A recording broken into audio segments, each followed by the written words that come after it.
प्यारे बच्चों, आज हम समझेंगे सुपरागण की अपेक्षा परपरागण अधिक उपयोगी क्यों होता है, इसके बारे में हम समझेंगे।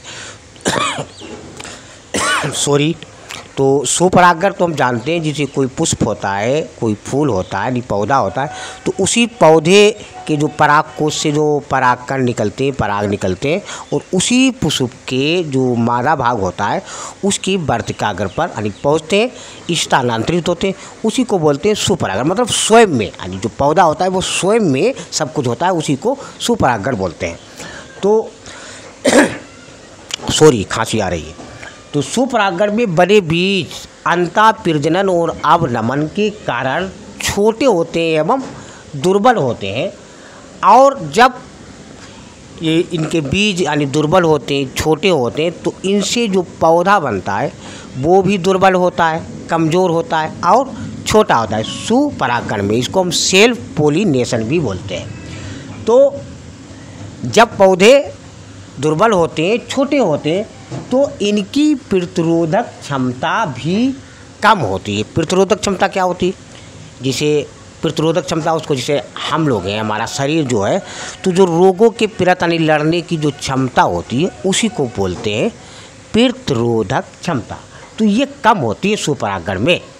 और सुपरागण में हमने आपको बताया, एक ही पौधे के परागकोश से परागकण उसी पौधे के वर्तिकाग्र पर स्थानांतरित होते हैं। इस प्रकार के परागण में आनुवंशिक विविधता की कमी होती है। अच्छा, परपरागण में क्या होता है? इसको हम क्रॉस पोलिनेशन भी बोलते हैं। तो परपरागण में संपन्न होने वाले हेटेरोसिस के फलस्वरूप, हेटेरोसिस शब्द आया है।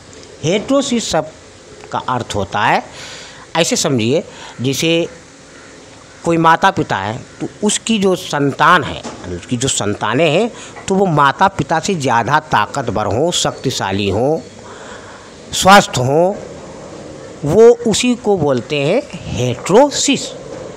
तो हेटेरोसिस के फलस्वरूप यानी हेटेरोसिस के होने के कारण यानी परपरागण, यानी इसको हम क्रॉस पोलिनेशन बोलते हैं, बने बीज स्वस्थ, बड़े और संख्या में अधिक होते हैं, और इनसे विकसित यानी इनसे जो पौधे बनते हैं वो भी अधिक स्वस्थ एवं अधिक प्रतिरोधक क्षमता वाले होते हैं।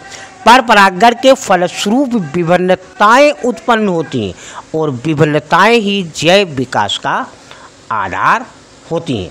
लेकिन स्वपरागण के फलस्वरूप विभिन्नताएं उत्पन्न नहीं होती।